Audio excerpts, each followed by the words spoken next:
Sturgis looked at the high-tech chair in its elevated position. On the small table next to it, a remote, a book of crossword puzzles, an open box of chocolates, a Danielle Steele novel.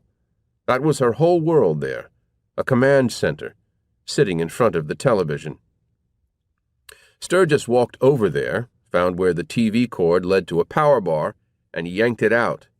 The TV went black. "Hey!" Mrs. Stemple said. The doctor knelt down, started fiddling with the cables. "What are you doing?" she asked. "I'm going to take your DVR, your cables, all this shit," he said. "What the hell for?" "Because you won't cooperate," he said. "She went to the bus station." He stopped. "What?" "Sarita.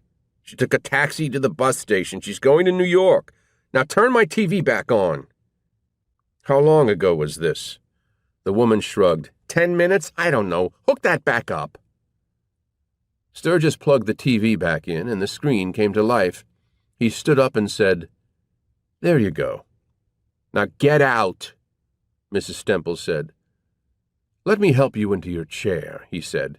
"My chair helps me get into my chair," she said, and positioned herself in front of it. She settled in, grabbed the remote, and powered the chair back down. "I'll let myself out," Sturgis said. "Whatever," the woman said.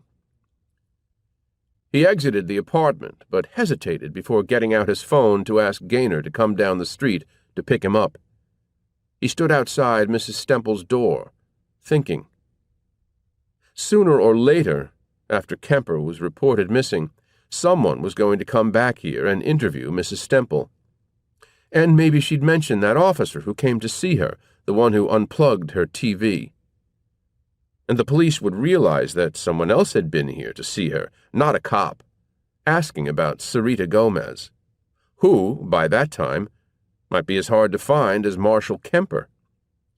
He hadn't given the woman his name, but would she be able to recognize him?